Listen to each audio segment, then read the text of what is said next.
Assalamu alaikum rahmatullahi ve barakatuhu. Dünyanın her qaysı yerlərindəki Şərqi Türkistanlıq qarindaşlarım, hamılarına Allah'ın güzel salamları olsun. Ben Xədicə Tursun. Türkiye'de 7 yıl oldu yaşayadılar. Ben qarindaşlarım üçün dualıq verməkçi. Bu inim Əzimtay Tursun, benim en küçük inim. Bu inimni 5 yıl buldu, gidip yıkımda kampıdan çıktı. Lekin bu inimden ağzım saf mı, saran bulup çıktı mı, qandaq aletlettikini bilmeyme. Onundan başka Əvzəl Tursun, bunun aksi, onun mu hazır var mı, yok mu, öldü mü, hayattı mı, qandaq alettikini bilmeymen. Onundan başka Aynur Tursun, o Hədəmi Qolcu'nun Gülüz naisinde turadı. O Hədəm bilen hiç qandaq alakam yok, 5 yıl oldu. Ondan başka Asiyem, o benim inimin ayarı. O sınırımız bilen hiç qandaq alakam yok. Merhaba bütün dünyadaki kardeşlerim. Ben bugün kardeşim hakkında veya benim Doğu Türkistan'daki akrabalarım, yakınlarım hakkında şahitlik etmek istiyorum. Ben Xədicə Tursun. 5 senedir, 7 senedir Türkiye'de yaşıyorum. Bu elimdeki fotoğraftaki benim kardeşim Əzimtay Tursun. Çin'in toplama kampına alınmıştı. Yakın zamanda çıktığını, bırakıldığını öğrendim. Fakat sağlığı ne durumda? Kendisiyle hiçbir şekilde görüşemiyorum. Ne durumda olduğunu bilmiyorum ve sağlığından çok endişeliyim. Çünkü Doğu Türkistan'da toplama kampından insanlar normalde genelde bırakılan insanlar fazla yaşayamıyor maalesef ve sağlıkları çok kötüye gitmiş durumda oluyor. Dolayısıyla ben şu an kardeşimin sağlığından çok endişeliyim. İkinci inim Əvzəl Tursun. O inimin ailesi var, özünün şundaq yaxşı kəsbi var. O inimin hazır nədirligini bilməyəm. İkinci kardeşim Əvzəl Tursun. Onun da ekonomik durumu, kendisi bir iş adamı. Ekonomik durumları çok iyiydi. Şu an kendisinden hiçbir şekilde haber alamıyorum. Ne bir durumda olduğunu bilmiyorum. Hədəm Aynur Tursun, Uğulcun Nayiye'nin Uğulcun Nayiye'si bu işki perzenti var, ailesinin şundaq ılıq ailesi var, yolçunun kəsbi var. Ulanın mı azı qandaq aletligini bilməyəm. Bir de bir tane ablam var, Aynur Tursun. Aynur Tursun'un da kocasının da kendi gücü, işi olan, ekonomik durumu iyi olan bir aile, mutlu bir aileydi. Şu an hangi durumdalar, ne yapıyorlar, hiçbir bilgim yok. İnimnin ayali Asiyem. O sınırımızın mı 3 balsı var. O sınırımın mı hazır qandaq aletligini bilməyəm.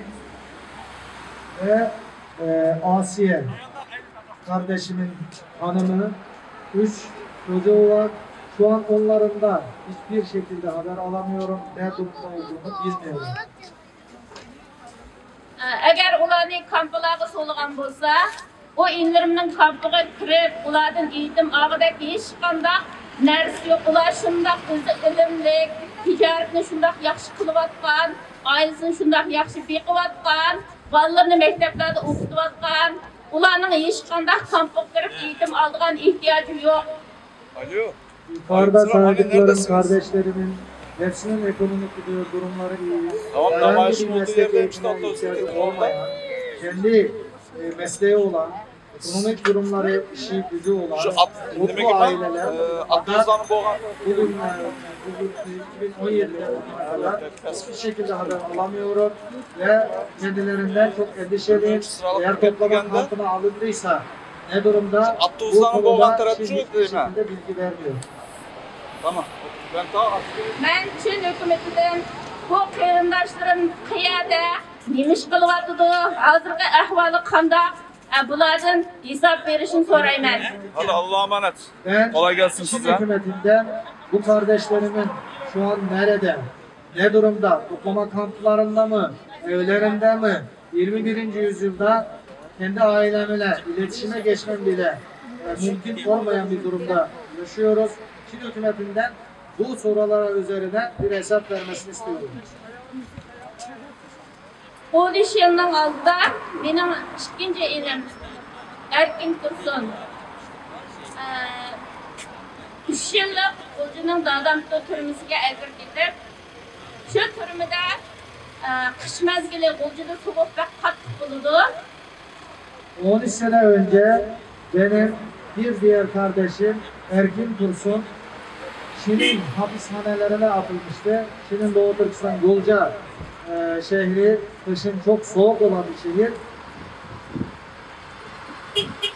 Şu Dadamtı türmesinde şu ilimni namaz okuduğum, Kur'an okuduğum, başkalarına terlik sözüldüğüm deyip, 3 yıl kesip ekranlayıp, bir 20 yıl boğanda, bizge yığın halatda o ilimni kaydırıp verdim. Ve namaz kıldın diye, oruç tuttun, namaz kıldın, Kur'an öğrendin diye Dadamtı hapishanesine 3 senelik hapse çarptırmıştı. Fakat 1 sene geçmeden bize teslim etti ve çok feci bir şekilde, hastalanmış şekilde elimize teslim aldı. O ilimni şu kışın aşında can sokaklarda, kanın üstüde fakat işkiyim bilen toğuzup koyup, yukarı besimlik su bilen su içiş arkalık o ilimni toğut ödüp, 3 gün karangı soğuk uyga taşlap koyup, kirip qarsa o ilim üle haleti boğandım. Andan 20 geçir boğanda hadamның uyga çıkıp taşlı ötüptü. 5 günden keyin o ilim alemden öttü. Ve bize teslim ederken aslında benim kardeşim Erkin Tursun'u o kışın dondurucu soğuklarında üstüne tazikli suyla dondurduktan sonra, iyice üşüttükten sonra bir soğuk odaya 3 gece, 3 gün hapsetmişler ve ölmek üzereyken ablama teslim etti ve 5 gün sonra da hayatını kaybetti. Biz uyga chiqqandan keyin bu inimni doktorxonaga olib bordik, lekin bermadi. 5 kundan keyin bu inim olamdan o'tdi. O vaqtida o inim texnik 27 yaş o'ylanmagan edi. Ve bize teslim ederken biz onun haline çok kötüydü ve hastaneye de götürmüştük. Fakat hiçbir şekilde kurtaramadılar. 5 gün sonra 27 yaşındaki kardeşini kaybettim.